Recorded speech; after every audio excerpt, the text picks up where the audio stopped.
Have you ever gotten news that completely changed the way you looked at your future?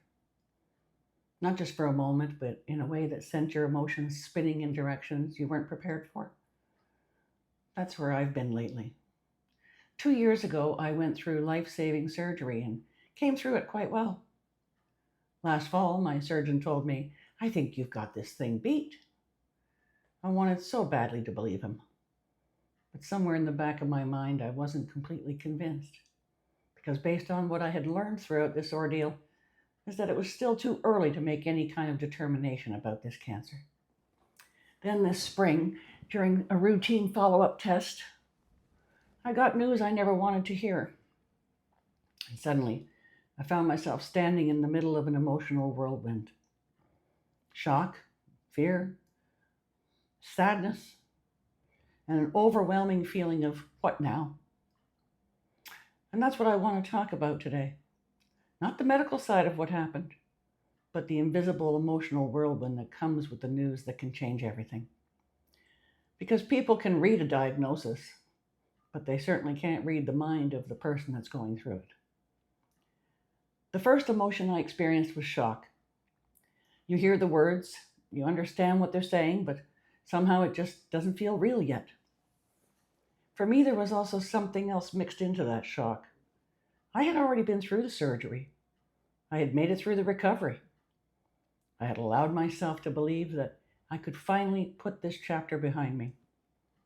So hearing that it was back wasn't just frightening. It was like having a life I cautiously started imagining again suddenly pulled out from underneath me. Then came my fear. Hearing those words, stage 4, was frightening enough. But knowing it had been caught relatively early made it even harder for me to process. How could this be considered stage 4? Well, it's because of that dreaded word, metastasized. Yep, and it's spread very quickly. There were suddenly so many unknowns, and I found myself thinking about plans I never expected to have to think about again for a long time. Then came the sadness. I was told there was no curing this. And hearing those words is difficult to put into words. After everything I've already been through, I now had to accept that this wasn't going to be the ending of the future I hoped for. I had to look at things very differently. And then came my anger. Not just anger at the diagnosis itself, but at the sheer unfairness of it all. I've already been through so much. I've allowed myself to hope. I've been told that maybe I'd beaten it. And now that hope lifted only to be taken away again. I think that's what made the anger particularly difficult.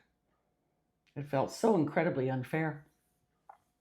And after a few days, the emotions started piling up on top of each other. I began asking myself, what am I supposed to expect now? How am I going to manage all of this? And perhaps one of the hardest parts for me was wondering, how was I going to deal with it without emotional support at home?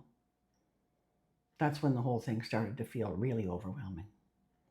For a while, I think I went from feeling frightened and sad to feeling hopeless.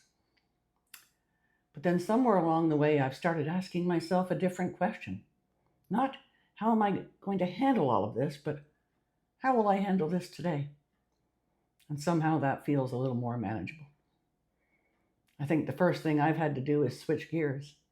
Instead of constantly thinking about what might happen in a few months from now, I started paying attention to how I actually feel today. And right now, physically, I feel good. I don't feel sick. I don't look sick. And so far, I'm handling the chemo treatments surprisingly well, by all accounts. And honestly, that lifts my spirits. Because when you feel physically okay, it's a lot easier to remind yourself that you're still here, you're still living your life, and today is still today. Now, that doesn't mean the fear has disappeared. It certainly hasn't. I haven't stopped being afraid for 1 second. I've just stopped trying to solve the entire future in my head. That's a big difference. And probably the thing that has surprised me the most about myself is that I've decided I'm not going to roll over and play dead, so to speak. I'm digging my stubborn heels in. Yes, I'm doing what I'm supposed to do. I'm following the home care instructions, taking the medications and doing everything I can to take care of myself. But there's something else I'm determined to do. I'm not going to allow this disease to break me, especially after everything else I've survived. I've already experienced one of the deepest losses a person can face when I lost my son Kyle 6 years ago. So I've learned a lot about surviving the unimaginable.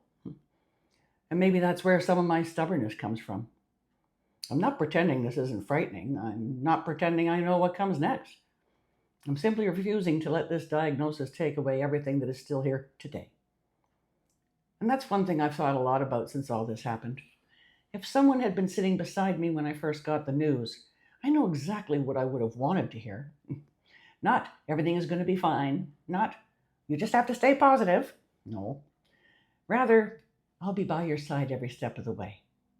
And I want you to lean on me for support and strength. I think sometimes that's all we all really need, isn't it? Someone who doesn't try to fix the situation. Someone who doesn't have all the answers. Someone who simply says, you don't have to carry this part alone.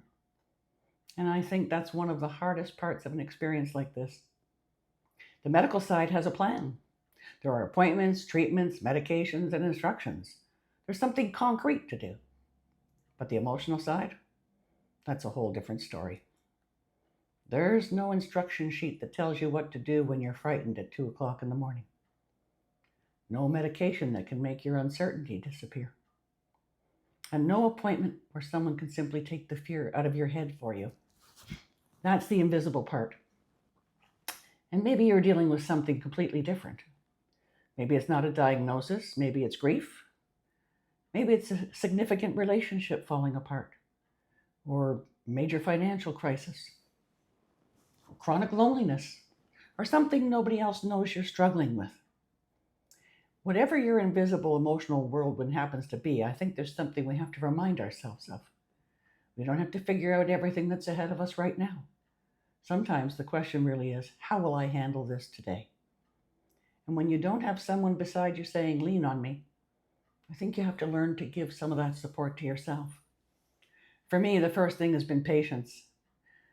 I've had to become kinder to myself, the same way I would to a friend going through something difficult. If a friend told me she was dealing with everything I'm dealing with, I wouldn't expect her to carry on as though nothing happened. So why would I expect that of myself? The second thing I have had to learn is how to slow down and pace myself. I don't have to rush through everything. I have to prove, no, I don't have to prove that I can still do everything at the same speed I always did. Some things can wait. And honestly, that's been a bit of an adjustment for me. And the third thing is probably the simplest. Find something small where you can pause and give your brain a pleasant distraction. I like to call it my coffee break. And I think there's one thing I'm learning also, one more thing. When you're in the middle of an emotional whirlwind, you can't spend all of your energy trying to deal with everything all at once. So I'm trying to focus on just one thing that I can actually do something about today and let the rest sit there for a while. If you're sitting at your own kitchen table right now, carrying something nobody else can see, I hope you remember to be kind to yourself. Just do everything one day at a time like I'm doing. I'm curious, if you don't mind me asking, what's one thing you are dealing with right now that you wish you didn't have to handle alone? If you wouldn't mind sharing, I'd love to hear it in the comments. I'd also really appreciate it if you would subscribe to this channel, if you enjoy these honest kitchen table conversations. That would mean a lot to me. By the way, I've got another video coming up that I think all women can relate to. It's about our instincts, our women's intuition, if you will, and what happens when we ignore that little voice in our gut. So go ahead, give that one a watch, and I'll see you over there. Thank you for your time. Bye for now.